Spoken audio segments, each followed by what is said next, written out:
Digital arrest തട്ടിപ്പ് സംഘത്തിൽ നിരവധി മലയാളികൾ ഉണ്ട് എന്നാണ് പോലീസ് റിപ്പോർട്ട്. ഉത്തരേന്ത്യൻ ലോബി തട്ടിയെടുക്കുന്ന പണം മലയാളികൾ ഉൾപ്പെടെയുള്ള വിദ്യാർത്ഥികളുടെ അക്കൗണ്ടിലേക്കാണ് എത്തുക. ബാങ്ക് അക്കൗണ്ടുകൾ എടുത്തു നൽകിയാൽ ഇവർക്ക് 25,000 രൂപ വരെയാണ് ഇതിന്റെ ഭാഗമായി ലഭിക്കുന്നത്. തട്ടിപ്പ് സംഘങ്ങൾ രക്ഷപ്പെടുമ്പോൾ അക്കൗണ്ട് എടുത്ത് നൽകുന്നവരായിരിക്കും യഥാർത്ഥത്തിൽ പിടിക്കപ്പെടുന്നത്. ഈ വാർത്തയാണ് നമ്മൾ ഇന്ന് രാവിലെ പുറത്തുവിട്ടത്. വിഷ്ണു സുരേഷ് ഈ വാർത്തയുടെ വിശദാംശങ്ങൾ നൽകും. വിഷ്ണു, ഇതിൽ പോലീസിന്റെ കണ്ടെത്തലുകൾ എങ്ങനെയാണ്? ഈ വിദ്യാർത്ഥികൾ എങ്ങനെയാണ് ഇതിന്റെ ഇരകളായി മാറുന്നത്? യഥാർത്ഥത്തിൽ പിന്നീട് ഇവർ മാത്രമാകും ഇത്തരം കേസുകളിൽ പ്രതികളാക്കപ്പെടുക ഈ അക്കൗണ്ട് നൽകിയെന്നതിന്റെ പേരിൽ, അല്ലേ? വിജയകുമാർ, ഇതിൽ ഏറ്റവും പ്രധാനപ്പെട്ട കണ്ടെത്തലുകളാണ് എറണാകുളം സൈബർ പോലീസിന്റെ ഭാഗത്തുനിന്ന് ഉണ്ടായിട്ടുള്ളത്. അതായത് ഈ ഉത്തരേന്ത്യൻ ലോബി, പ്രത്യേകിച്ച് ബീഹാർ, രാജസ്ഥാൻ, അവിടെ ഇരുന്നുകൊണ്ടാണ് ഇവർ ഈ ഫോണിൽ വിളിച്ച് ഡിജിറ്റൽ അറസ്റ്റ് രേഖപ്പെടുത്തുന്നത്. അവിടെ നിന്ന് ഈ തട്ടിപ്പിനിരയാകുന്ന ആളുകളുടെ പണം ട്രാൻസ്ഫർ ചെയ്യപ്പെടുന്നത് മലയാളികളുടെ അക്കൗണ്ടുകളിലേക്കാണ്. പ്രത്യേകിച്ച് വിദ്യാർത്ഥികളുടെ പേരിലാണ് ഈ അക്കൗണ്ടുകൾ. ഇപ്പൊ ഇന്നലെ തന്നെ എറണാകുളത്ത് പിടിയിലായ വിദ്യാർത്ഥികളുടെ പ്രായം 21 23 വയസ്സാണ്.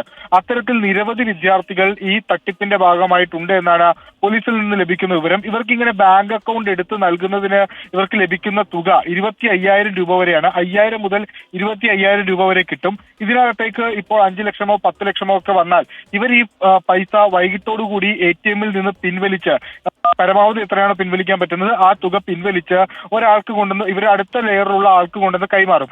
അപ്പോൾ ഇവർക്ക് 1,00,000-ന് 2,000 രൂപ എന്ന നിലയിൽ കമ്മീഷൻ കിട്ടും. ഈ പൈസയാണ് വിദ്യാർത്ഥികൾ ഇതിലേക്ക് ആകർഷിക്കുന്നതെന്നാണ് പോലീസിന്റെ കണ്ടെത്തൽ. ആഡംബര ജീവിതം അടക്കം നയിക്കുന്നതിന് വേണ്ടിയാണ് വിദ്യാർത്ഥികൾ ഇങ്ങനെ മാറുന്നത്. അവർക്ക് പ്രത്യേകിച്ച് ബുദ്ധിമുട്ടുകളൊന്നുമില്ല. ഒരു ബാങ്ക് അക്കൗണ്ട് എടുക്കുക, പണം പിൻവലിക്കുക, കൊണ്ടുപോയി കൊടുക്കുക, ഇത് മാത്രമാണ്. പക്ഷേ ഇതിൽ ഏറ്റവും പ്രധാനപ്പെട്ട കാര്യം ഉത്തരേന്ത്യൻ ലോബി മലയാളികളായ വിദ്യാർത്ഥികളെ ഇതിൽ കരുവാക്കുകയാണ്. കാരണം കേരളത്തിൽ ഒരു സൈബർ തട്ടിപ്പ് കേസ് ആദ്യം രജിസ്റ്റർ ചെയ്യപ്പെടുകയും പോലീസ് അന്വേഷണം ആരംഭിക്കുകയും ചെയ്താൽ ഇതിൽ ഏറ്റവും ആദ്യം എത്തുക ഈ അക്കൗണ്ട് ഹോൾഡേഴ്സിലേക്കായിരിക്കും.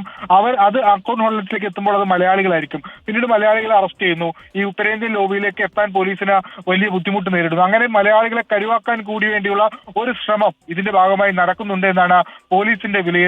വിദ്യാർത്ഥികൾക്കിടയിൽ അടക്കം ജാഗ്രത നൽകണം, അല്ലെങ്കിൽ ജാഗ്രതാ നിർദ്ദേശങ്ങൾ അടക്കം, അല്ലെങ്കിൽ അവബോധം അടക്കം നൽകണമെന്നാണ് പോലീസ് പറയുന്നത്.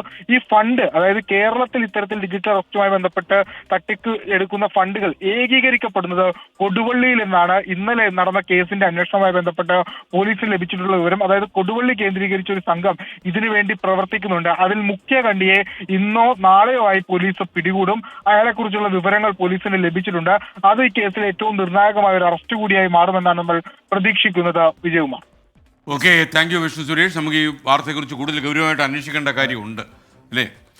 അതെ, SK, ഇവിടെ ഒരു കമ്പ്യൂട്ടർ എമർജൻസി റെസ്പോൺസ് ടീം എന്ന് പറഞ്ഞിട്ട് ഒരു സംവിധാനമുണ്ട് ഇന്ത്യയിൽ. അപ്പോൾ അവരൊരു ലിസ്റ്റ് ഇറക്കിയിട്ടുണ്ട്. ഏത് തരത്തിലൊക്കെയുള്ള ഓൺലൈൻ തട്ടിപ്പുകളാണുള്ളത്, എങ്ങനെയാണ് ആ തട്ടിപ്പ് നടത്തുക എന്നുള്ളത്. ഏതെങ്കിലും പ്രശ്നമുണ്ടെങ്കിൽ ഹെൽപ്പ് ലൈനിൽ നമുക്ക് സഹായം അഭ്യർത്ഥിക്കാവുന്നതുമാണ് അവരുടെ.